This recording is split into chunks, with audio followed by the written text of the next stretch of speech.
در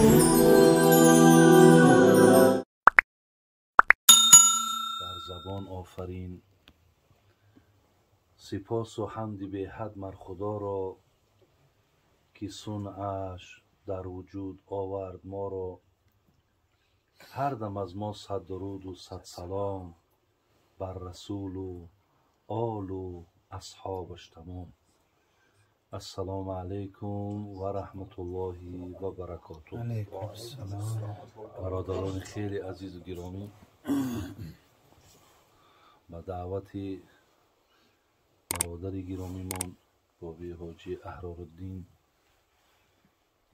که امروز گوییم یکی از روزهای فراموش نشونده برای اهل این خانواده هست.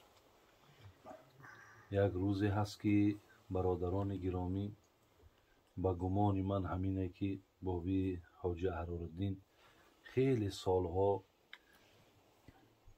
تمنا داشت، آرزو هم داشت که خداوند به این روزی که فرزندی خیلی گرامی شونه و جگربند شونه دادر ما عبدالله جانه به این روز رسانه گفته انشاءالله این آرزوها شونده الله مهربان رسانید.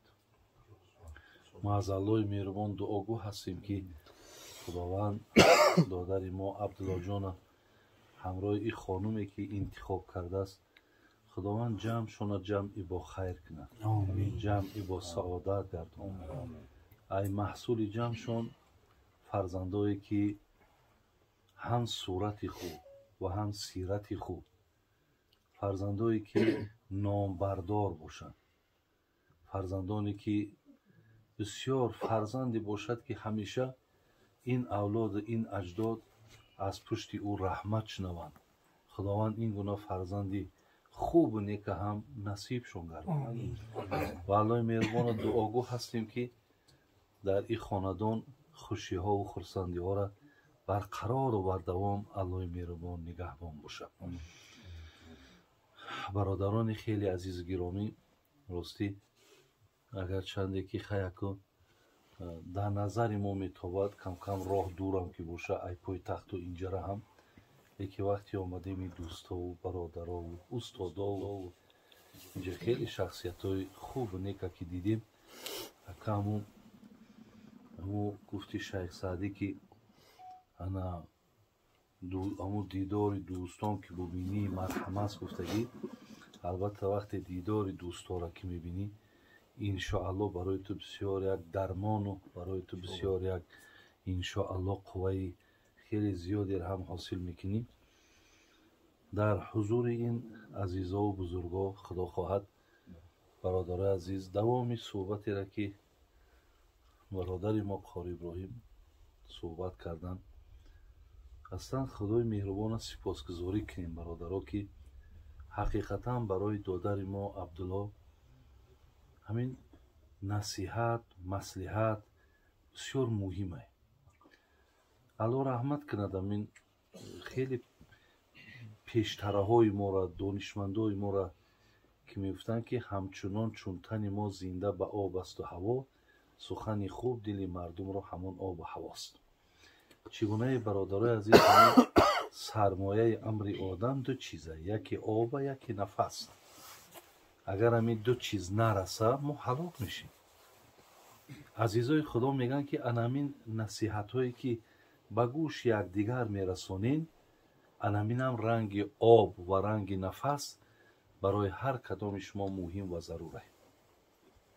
برای همین اگر دادر ما عبدالله جان یا خانومی که انتخاب کردن خدا خواهد پیش از زن و شوهری اگر یگان مصلحتی را یگان اهل علم یگان اهل فهم اگر اینها را یک مصلحت داده باشه که زندگی باید چگونه زندگی باید چطور اگر فهمانده باشند خدا خواهد در این لحظه های زندگی اگر چنده که زندگی را برادرای عزیز پشت سر کردن خیلی مشکلات ها داره، ولی آدمی که اگر همو علم شا داشته باشه و فهم شا که داشته باشه خدا خواهد باز از آن مشکلات هم گذشته میتونه. برادرای عزیز،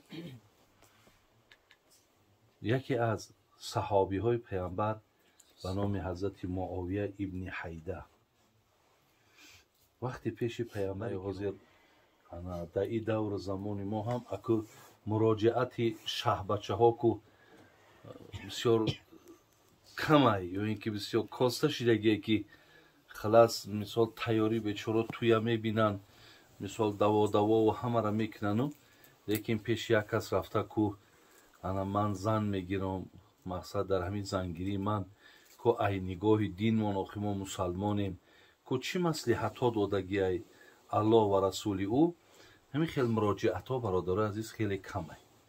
این صحابی پیامبر وقتی پیش حضرت اومد گفت ما حق زوجت احدنا علی.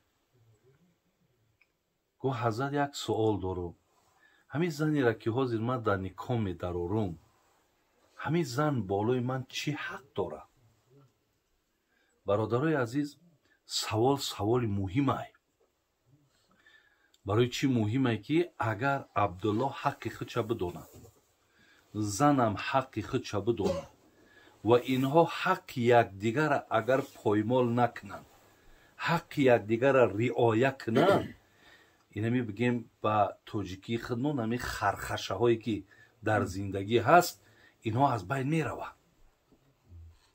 لیکن افسوس برادران عزیز که ماها یک طرفه همین زن میاریم حقارتش کنیم باید خب کنه. بین ای خانه پیشم که کنیم باید خب باشه.